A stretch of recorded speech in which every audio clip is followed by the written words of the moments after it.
2500 साल से भी पहले बुद्ध ने कुछ बातें कही थीं जो आज भी सच लगती हैं। कोई हमें नहीं बचा सकता सिवाय हमारे खुद के। कोई नहीं बचा सकता और कोई नहीं बचाएगा। हमें खुद ही रास्ते पर चलना होगा।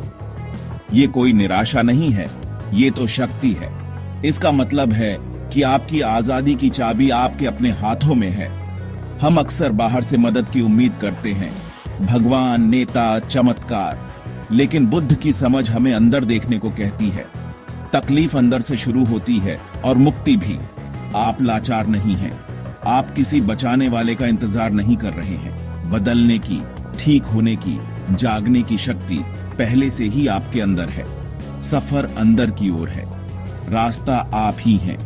चमत्कार बचाए जाने में नहीं है, ये जानने में है कि आप खुद को बचा सकते हैं।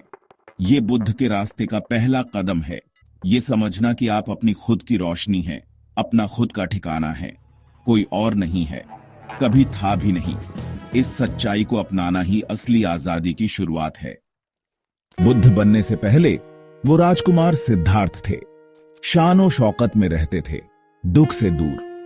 लेकिन सच्चाई ने उन्हें ढूंढ लिया। उन्होंने बुढ़ापा देखा, बीमारी और मौत देखी। ऐसी सच्चाइयां जिन्होंने उनके भ्रम तोड़ दिए। फिर उन्होंने एक शांत साधु को देखा और महसूस किया कि दुख से बाहर निकलने का कोई रास्ता हो सकता है। 29 साल की उम्र में सिद्धार्थ ने सब कुछ छोड़ दिया।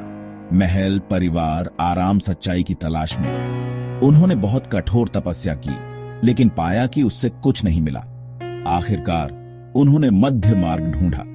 न तो भोग विलास, न ही खुद को सताना, बल्कि संतुलन। बोधि वृक्ष के नीचे उन्होंने कसम खाई कि जब तक उन्हें जवाब नहीं मिलेगा तब तक वे नहीं उठेंगे। 49 दिनों की गहरी ध्यान के बाद वो जाग गए। वो बुद्ध बन गए, किसी दैवीय वरदान से नहीं, बल्कि अपने खुद के प्रयासों से। उनकी यात्रा दिखाती है, समझ अंदर से मिलती है, ऊपर से नहीं। आजादी का रास्ता आप चलते हैं अपने लिए। यही विरासत उन्होंने हम सब के लिए छोड़ी। अंधेरे में हम एक बचाने वाले की लालसा करते हैं, लेकिन बचाव का इंतजार करना हमें कमजोर रखता है। बुद्ध का संदेश साफ है, हर इंसान के अंदर जागृति का बीज होता है। आप कोई खोई हुई आत्मा नहीं है जो बचाव का इंतजार कर रही है। आप एक सोए हुए भगवान हैं जो खुद को जगाने का इंतजार कर रहे हैं। असली मुक्ति दी या छीनी नहीं जा सकती, ये आपकी अपनी समझ और अभ्यास से मिलती है। कोई आपकी नाराजगी या लालच को आपके लिए दूर नहीं कर सकता। केवल आप ही अपने मन को बदल सकते हैं। बुद्ध एक मार्गदर्शक थे, बचाने वाले नहीं। उन्होंने रास्ता दिखाया, लेकिन आपको उस पर चलना होगा। रास्ता अकेला है, अकेलापन नहीं, बल्कि व्यक्तिगत। दूसरे आपको प्रोत्साहित कर सकते हैं, लेकिन कोई भी आपके कदम नहीं चल सकता। अज्ञान से जागृति तक की यात्रा आपकी अपनी है। यही बुद्ध के मार्ग की शक्ति और चुनौती है। बुद्ध की शिक्षाएं धम्म एक नक्शा है, रथ नहीं जो आपको ले जाता है। उन्होंने उनकी तुलना एक नाव से की। नदी पार करने के लिए जरूरी है, लेकिन एक बार किनारे पहुंचने पर उसे छोड़ दिया जाता है।